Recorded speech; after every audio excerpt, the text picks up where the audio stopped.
आत्मा है। आपने कहा व्यवहार में दक्षता होनी चाहिए। नाव पानी पे तो चलेगी, किंतु यदि नाव में पानी भर जाएगा तो उसी पानी में डूबेगी।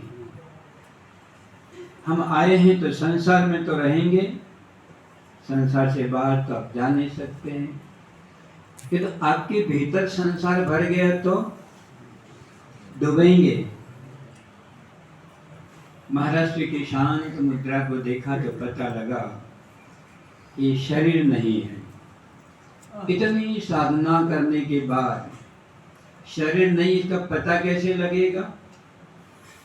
अब 12 बजे हैं, भंडारा होने वाला है। यदि भंडारे की तरफ हमारी चित्त वृत्ति चली गई तो हम शरीर हैं। और यदि मान लो महात्मा की तरफ हमारी वृत्ति चली गई तो हम आत्मा हैं।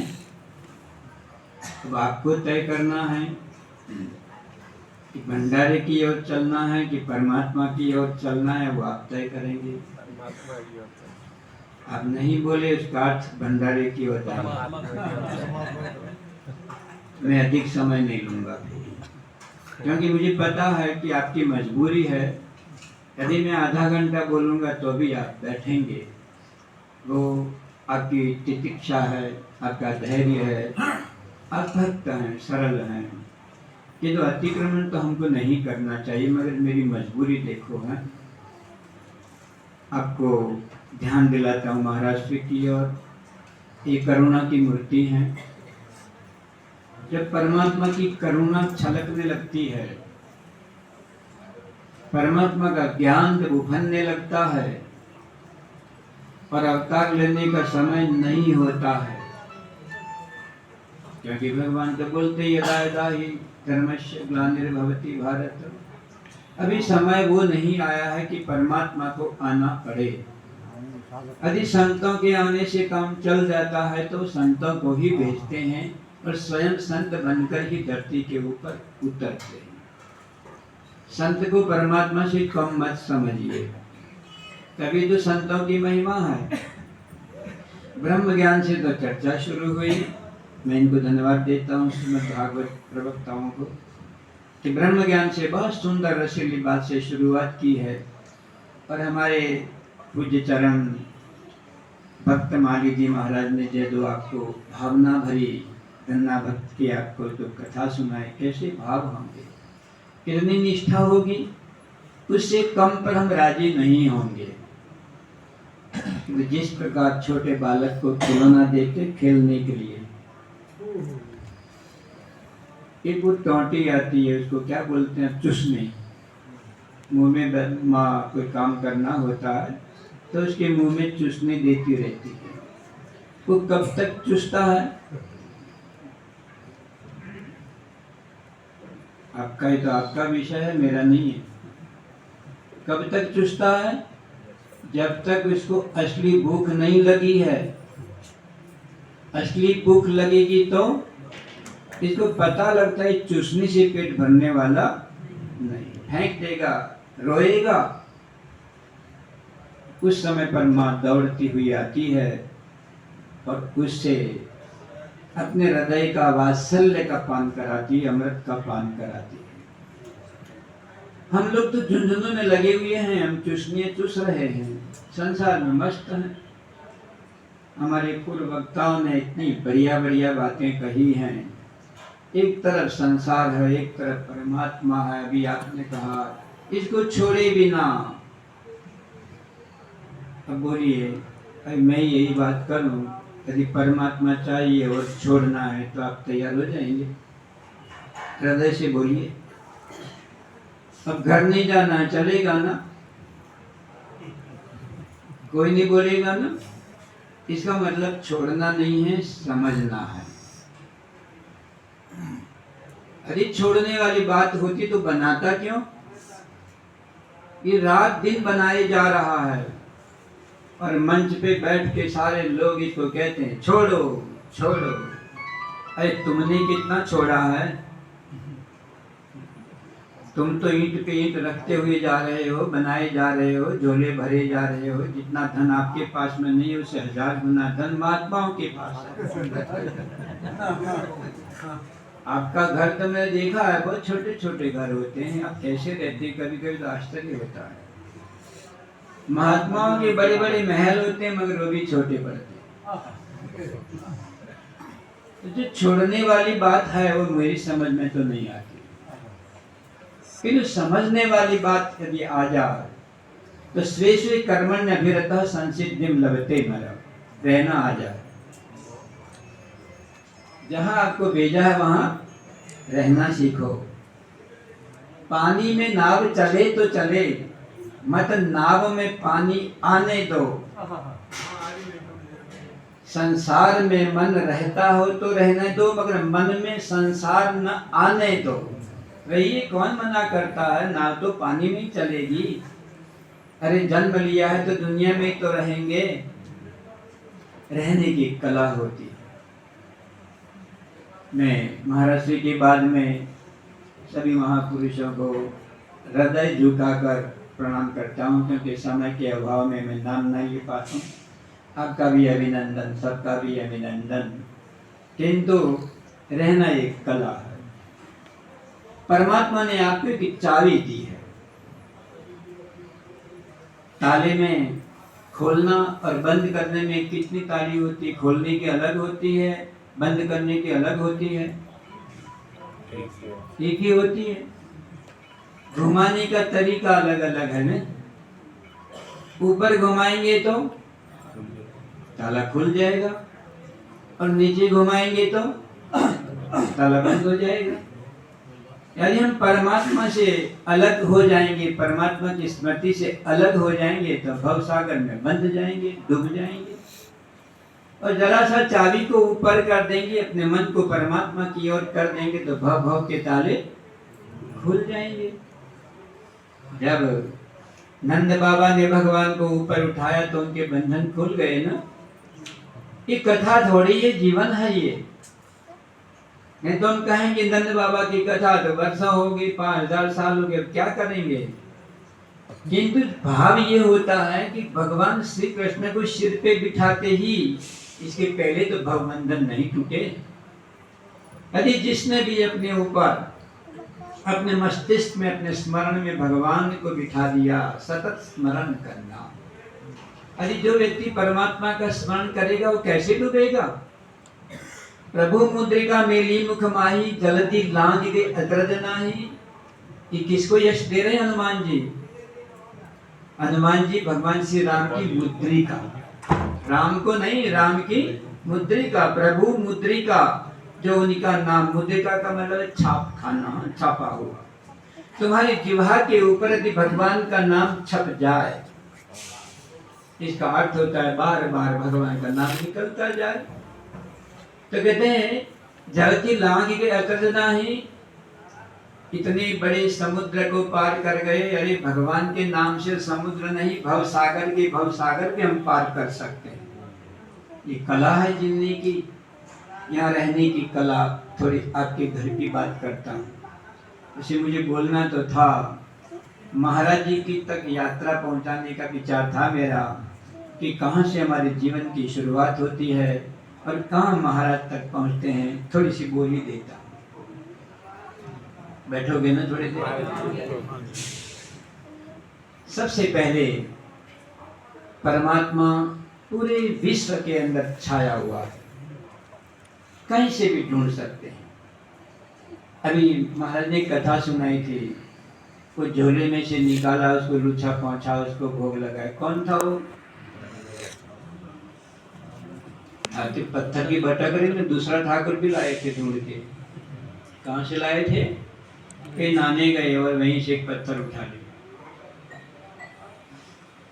ऐसा नहीं है। जिस व्यक्ति ने शालिग्राम को भगवान ने विष्णु देखा है, जिस शालिग्राम में हाथ, पांव, आंख, नाक, कान कुछ नहीं, केवल अनघड़ पत्थर है, खड़ा हुआ नहीं होता शालिग्राम। अनघड़ पत्थर के अंदर जिस भक्त की, जिस प्रेमी की, जिस ज्ञानी की आंख विष्णु को देख लेती है, अनघड़ पत्थर में तो एक पत्थर में थोड़ी, दुनिया के सारे पत्थरों में आपको भगवान विष्णु दिखना चाहिए। यही तो हमारी साधना है। क्या पत्थर में से भगवान नहीं निकला? आपको प्रश्न पूछ रहा हूँ। ये जो पत्थर की मूर्ति बनाते हैं वो कहीं पहाड़ में एक चट्टान के रूप में पड़ा होगा, पता नहीं कितने वर्षों से पड़ा होगा, कोई फूल चढ़ाने गया। किंतु देखिए तो सही, किसी शिल्पकार की दृष्टि पड़ती है, किसी भक्त की दृष्टि पड़ती है, तो उस पत्थर में से छिपे हुए परमात्मा को प्रकट करके मंदिर में स्थापित करता है और करोड़ों सिर उनके आगे झुक जाते हैं। कहां से आया? पत्थर में से। आपकी दृष्टि बदलनी चाहिए। अच्छा, पत्थर में एक बीच में बात आती है समझाने के लिए, ये पत्थर के भगवान बनाए किसने हैं? पत्थर तो भगवान ने बनाया है, पर पत्थर में से भगवान को किसने बनाया है? आप लोग जानते नहीं लगता है। अरे पत्थर में से भगवान किसने बनाया? अभी भी आपको पता नहीं। आश्चर्य होता है ना, कितने बड़े संत महात्मा आपको सोटा लेके जगा रहे हैं। सोटा वाणी का होता है, शब्दों का होता है, आपको समझाने का होता है, किंतु हम लोग नहीं समझ पाते। ये पत्थर में से भगवान को बनाने वाला मनुष्य है। मनुष्य किसने बनाया? आपने और हम में से एक आदमी ने उसको घर घर के पत्थर में से कोई मनुष्य घड़ता है तो उसको हम भगवान मानते हैं।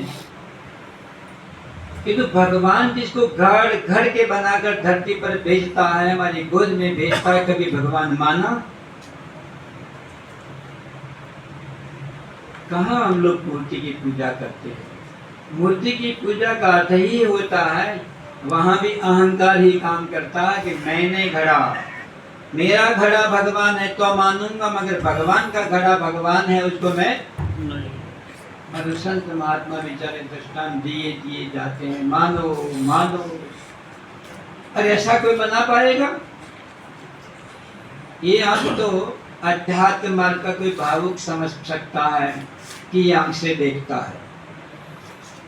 मैं सारी समीक्षा करूं तो 2 घंटा चाहिए। इतना अपराध मैं कर नहीं सकता हूँ। मैं 12:30 तो बजाऊंगा। वैसे भी सुबह नाश्ता किया होगा, 1 बजे तक भोजन मिल सके तो चल सकता है। और आपने कहा कि भाई 1 दिन प्रतीक्षा कर लो, संत कोई बोलता है तो उसको सुन लो। मैं तो चाहता मैं तुरंत एक जय बुलाकर बंदी करने वाला था, जब महाराज जी ने आज्ञा दी कि भाई कृष्ण की बात माननी पड़ेगी, कोई नियम नहीं चलता। तो हम लोग आपको छोटी सी बात बताते हैं। ये जो आपके हाथ पांव आंख नाक कान जो बनाए हैं कितने विलक्षण हैं। ऐसा कोई बना सकता है? तो दर्पण में अपना चेहरा क्या देखते हो? इन अंगों के द्वारा बनाने वाले का चेहरा क्यों नहीं दिखाई देता है? आपको भक्ति तो करनी है, देखिए ना, आपका चेहरा परमात्मा के तेज से चमकने लगेगा। अभी महाराज जी ने कहा कि कृपा से मिलता है कि पुरुषार्थ से मिलता है। मैं कहता हूँ धन्य का थोड़ा महाराज जोर का दोनों को मिला दिए। कोई कृपा पे छोड़ देता है कि उसकी कृपा होगी मिल जाएगा, कोई कहता है खूब हम लोग मेहनत करेंगे मिल जाएगा पुरुषार्थ पर। किंतु महाराज जी ने दोनों मिला के जो चोट मारी दोनों को एक कर दिया कि कृपा भी चाहिए और पुरुषार्थ भी चाहिए। आप चलोगे नहीं तो पहुंचोगे कहाँ? और चलने के लिए भगवान ने आपको पांव दिए हैं, देखने के लिए आपको आंख दी है, तो क्या देख रहे हो? इस आंख से यदि आंख देने वाला नहीं दिखाई देता है तो आंख किस काम की है? दुनिया देखने के लिए थोड़ी दी है। यदि दुनिया में छिपे हुए परमात्मा दिखाई देता है तो आंख सफल हो गई, हाथ पांव सफल हो गए। और सफलता के लिए तो हम लोग यहाँ आते संतों के पास में। अरे संत तो वो होता है जिसके पास देकर केवल भगवान की याद आए, दुनियादारी की याद भूल जाए, उसी का नाम संत होता है। किंतु हम तो संतों के पास जाके मेरा बेटा बीमार है, बेटी जवान हो गई है, ये पढ़ता नहीं है, ये मानती नहीं है, ये मानता नहीं है, शिकायत लेकर संतों के पास जाते हैं। रहना नहीं आया ना। मैं बार बार मंच पे एक बात रखता हूँ समझने के लिए। इस शरीर को रहना आता है ना आपस में। अब मैं बहुत दृष्टांत दूँ तो बहुत महंगा, कम से कम 2 घंटा मुझे चाहिए आपको ठीक से समझाने की, पर मैं कम से कम शब्दों में आपको समझाने की कोशिश करूंगा। हम चलते हैं पाँव से, हाथ सहयोग करते हैं ना, हाथ भी चलते हैं ना। हाथ से कहिए तुम क्यों चल रहे हो, तुम्हारे चलने से क्या फायदा है? आप बिना हाथ चलाए चल सकते हो? तो पाँव चलते हैं तो चलने में पाँवों को हाथ भी सहयोग करता है, भले धरती को न छूता मगर सहयोग करता है। आंख भी चलती है कि नहीं, रास्ता दिखाती है। तो देखिए पाँव भी चलते हैं, हाथ भी चलता है, आंख भी चलता है, मन भी चलता है, बुद्धि भी चलती है। तो फिर सहयोग है। आपका घर चलाना है तो ऐसे मिलजुल के रहो। एक बात कहूं, मिलने से पति और पत्नी और परिवार जब मिल जाता है, पति और पत्नी जब मिल जाते हैं, विचार मिल जाते हैं, मन मिल जाते हैं, रहना उनको आ जाता है, तो 2 हाथ पत्नी के और 2 हाथ पति के, कितने हाथ हुए? 4 हाथ किसके हैं? चतुर्भुज भगवान विष्णु के हैं। तो आप क्या बन गए? आप विष्णु बन गए। तो उसी घरवाली क्या बन गई? वाह। मिलकर चलने पर पति विष्णु बन गया तो पत्नी लक्ष्मी बन गई। और ये लक्ष्मी नारायण रहते कहाँ है? वैकुंठ में। तो घर ही बदल गया। घर क्या हो गया? वैकुंठ हो गया।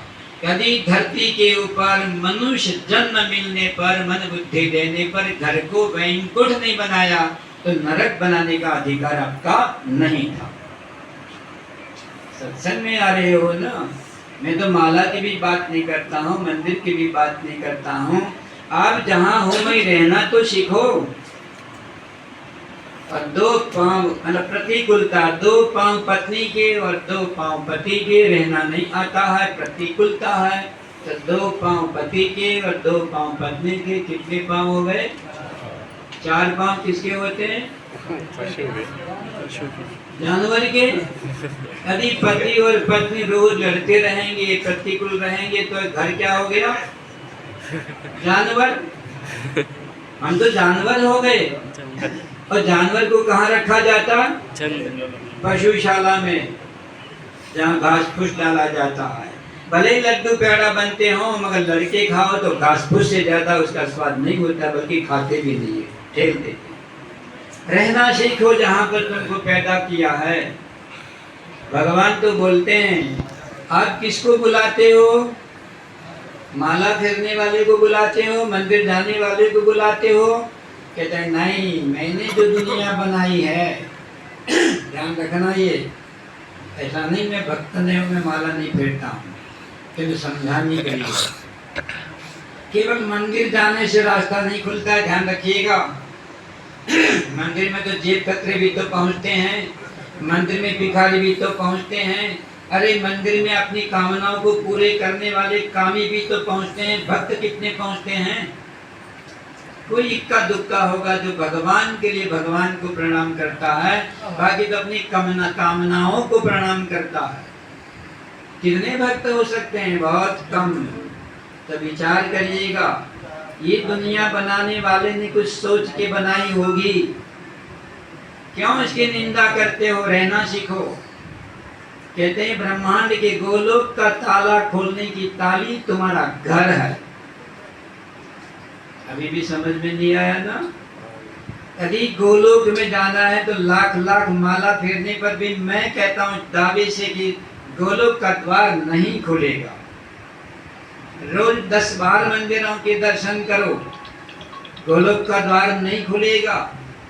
इसकी कला है कि आप मंदिर में जाते हो तो मन अंदर, अपने अंदर भी झांकते हो, अभी महाराज जी ने कहा कि हम मंदिर में जाते हैं, तुरंत आपने कहा था मंदिर में जाते हैं और प्रणाम करके आंखें बंद कर देते हैं। अरे जब कहे तो देखते, जी भर के देखते। तो अर्थ ये होता है, जिसको तुम ढूंढ रहे हो, जिसको तुम खोजने के लिए मंदिर तक पहुंचे हो, आंखें बंद करके देख, मैं तेरे भीतर बैठा हुआ हूँ। यदि भीतर न दिखाई दिया तो आंख बंद करने का फायदा क्या हुआ?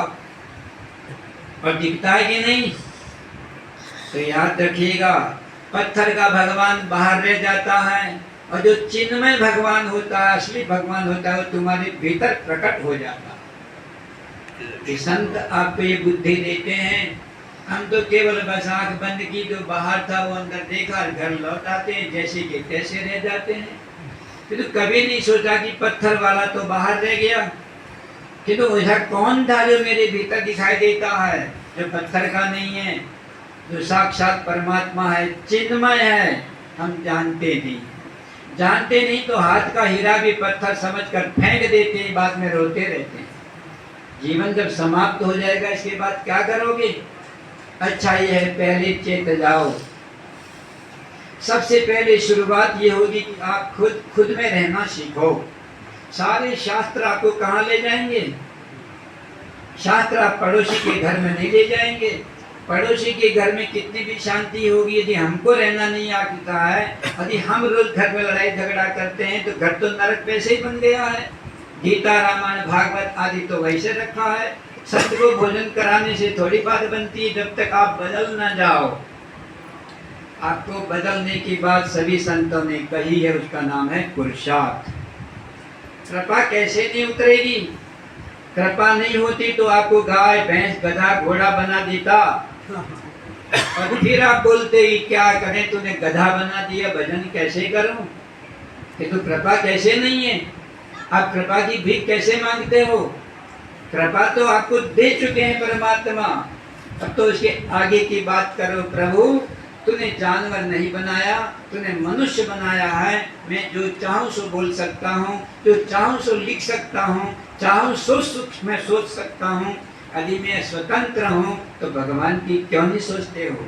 भगवान को क्यों नहीं ढूंढते हो? आपको छोड़ना कुछ नहीं है। जिसमें छिपा बैठा है उसका पर्दा हटाकर देखोगे तो पत्ते पत्ते में, एक एक व्यक्ति में, रोम रोम के अंदर आपको परमात्मा के दर्शन होंगे। यही तो कथा सुना रहे थे कि पत्थर में भगवान दिखाई देते हैं, तो हमारे भीतर भगवान क्यों नहीं दिखाई देते हैं? क्योंकि ने पत्थर में तो ढूंढा है, फिर अपने शरीर के अंदर नहीं ढूंढा है। संत लोग क्या बोलते हैं? लौट जाओ, अपने भीतर पहुंच जाओ। तो चाबी किसको बोलते हैं? ध्यान रखना, चाबी उसी का नाम है। यहाँ जिसको रहना आता है तो परमात्मा बोलते हैं उसको रहना आता है, उसको बुला दो। गोलोक के द्वार खोल रहा हूं मैं। आपको गोलोक में जाना है कि यही ठीक है? यही ठीक है। जब यही ठीक है तो गोलोक की चर्चा करने का कोई मतलब नहीं होता है। यहाँ ठीक है सब कौन मानता है? जिसने अभी आकाश की परतें खोली नहीं है, आकाश के दिव्य लोगों के दर्शन किए नहीं है, शास्त्रों को समझा नहीं है, इन संतों की वाणी पे विश्वास नहीं किया है। आकाश खाली नहीं है। आकाश के अंदर न जाने करोड़ों करोड़ों लोकांतर हैं, जो यहाँ से करोड़ों गुना अच्छे हैं। यदि हमको झोंपड़े में से कोई महल में ले जाएगा तो मना करेंगे कि तो हमको झोंपड़ा महल दिखाई नहीं तो झोंपड़ा ही ठीक है, गोलोक दिखाई नहीं तो फिर घर में ही ठीक है। घर में ठीक हो। आप अपने हृदय पे हाथ रख के पूछिए, घर ठीक हो ना? अपने घर में ठीक हो ना? कभी लड़ाई झगड़ा, दंगा फिसाद, सुख दुख ऐसा हुआ नहीं ना? इतनी बार दुख मिला, इतनी बार रोए, मगर समझ कहाँ आई? तो याद रखिए, छोटी सी बात है, मुझे समय की सीमा। अब इसके पत्थर के बाद तो मुझे नदी सरोवर की महिमा सुनानी थी, उसके बाद पशु पक्षी की, पेड़ पौधों की, फिर धीरे धीरे मनुष्य की। पर मनुष्य के अंदर भी जो विद्वान होते हैं उसकी मैं बात सुनाता। विद्वानों में भी जो प्रवक्ता होता है मैं उसकी बात सुनाता, प्रवक्ताओं की बात जो आचरणशील होता है, जो आचारवान होता है, चरित्रवान होता है, मैं उसकी बात सुनाता। और उससे भी परे मैं महाराज जी की बात सुनाता, जो कि शब्दवेत्ता नहीं, ये आत्मवेत्ता होते हैं। और आत्मवेत्ता पूरे संसार के अंदर श्रेष्ठ महात्मा होते हैं। ऐसे महात्माओं को तुम प्रणाम करने के लिए आते हैं। बात तो बहुत लंबी थी, यदि शुरू में मुझे दे दिया होता, मुझे कहता आपको 1 घंटा बोलना है, तो मैं बिल्कुल विस्तार से और संत के पास जाते जाते, जैसे हिमालय में जाते हैं तो बर्फ का प्रभाव पड़ता है, ठंड से कांपने लगते हैं, आग के पास जाते हैं तो धीरे धीरे गर्मी लगने लगती है, तो संत के पास जाने के बाद भगवान की याद नहीं आए, हो ही नहीं सकता है। किंतु सच में हम उन संतों के पास नहीं गए जिन संतों ने परमात्मा का अनुभव किया है, परमात्मा के दर्शन किया है, जो परमात्मा के साथ रहते हैं। ऐसे संतों के पास गए कब, ये दृष्टांत भी मुझको देना था। इस आत्मवेत्ता और संत, उन लक्षणों मुझे जाना था, किंतु समय के अभाव में अभी 12:30 बजा दिए हैं, अब अतिक्रमण नहीं करूंगा, आपको इतना समझा रहा हूँ। रहना सीखोगे ना, यहाँ से आप जाओगे तो खाली जाओगे, कुछ लेके जाओगे। भंडारी की चर्चा मत करना। यहाँ तो हम लोग यही बोलते हैं ना, यहाँ तो गौशाला है, देशी घी का सब बनेगा, देशी घी बोल के ललचाते हैं, खाओ। अरे पेट थोड़ी हैं, अरे हम लोग 2 टुकड़े खाकर भी गड्ढा भर सकते हैं, किंतु हमारा लक्ष्य कहाँ जाता है? भंडारी की तरफ तुम केवल लप लपाती इस जीव चाटुकारी जीव तो बन सकते हैं, पर परमात्मा का स्मरण करने वाली जीव बना नहीं सकते हैं। कितनी बड़ी भूल है हमारी। अरे भूख लगी तो किसके कान लगी? आपको एक बात बताता हूँ, याद रखिएगा।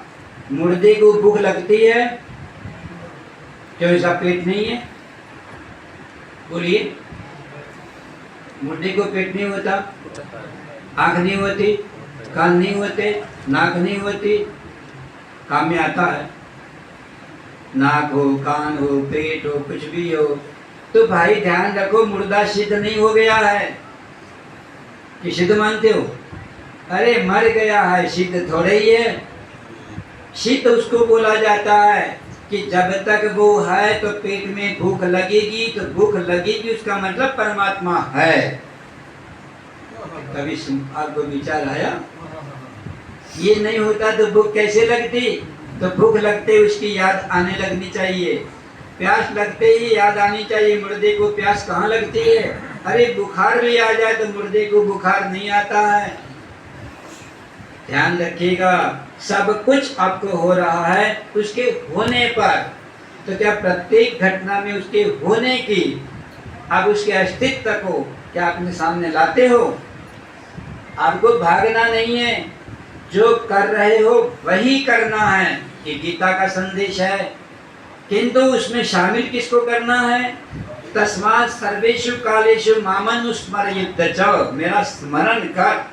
और दुनिया चला, कौन मना करता है? मेरी बनाई दुनिया है, तेरी बनाई नहीं है। जब मेरी बनाई नहीं है तो मैं बीच में कहां से आ गया? तो क्या बना सकता है? तो याद रखेगा, सब कुछ परमात्मा का बनाया हुआ है। जिसका बनाया हुआ है उसकी याद न आए। आंख देखकर आंख बनाने वाले की अंगुली में अंगूठी पहन ली, अंगूठी देने वाले की तो याद आती है, मगर अंगुली बनाने वाले की याद नहीं आती है। इससे बड़ा मूर्ख कौन होगा? विचार करिएगा। पहले अंगुली बनाने वाले को धन्यवाद दीजिए, उसके बाद अंगूठी की पूजा करिए, पहनिए। किसने मना करा? कि तो हम अंगुली वाले को याद नहीं करते हैं। तो संत लोग क्या करते हैं? हर वक्त आपको दर्पण के सामने खड़ा होते ही, वाह तू ना होता तो नाक श्वास कैसे लेती? यदि नाक ही श्वास लेती या मैं ही श्वास लेता तो छोड़ता कब? कोई छोड़ता? किंतु मालूम पड़ता है कोई है जो श्वास लेता है और छोड़ता है। क्या उसकी याद आई श्वास लेते समय? इसका मतलब हम केवल मंदिर जा सकते हैं, गीता भागवत सुन सकते हैं, बन नहीं सकते, और बिना बने हम पहुंच नहीं सकते। याद रखिएगा, बिना चले कौन पहुंचा। इसलिए इन संत महात्माओं की पूजा करने का अर्थ ये होता है, उनकी वाणी को समझो, शास्त्रों की गहराई और रहस्य को समझो, अपने जीवन को बदलो। यदि जीवन बदला नहीं तो यहाँ से संकल्प लेकर जाएंगे कि वृंदावन प्रेम की धरती है। थोड़ा सा प्रेम लेकर ही जाओ, जिसकी धरती है, यहाँ की धरती प्रेम की धरती है। ये प्रेम बांटो मत। यदि सभी लोग जाएंगे तो अपने घर में तो बांट दो। समझ रहे हो, हिंदी भाषा में बोल रहा हूँ।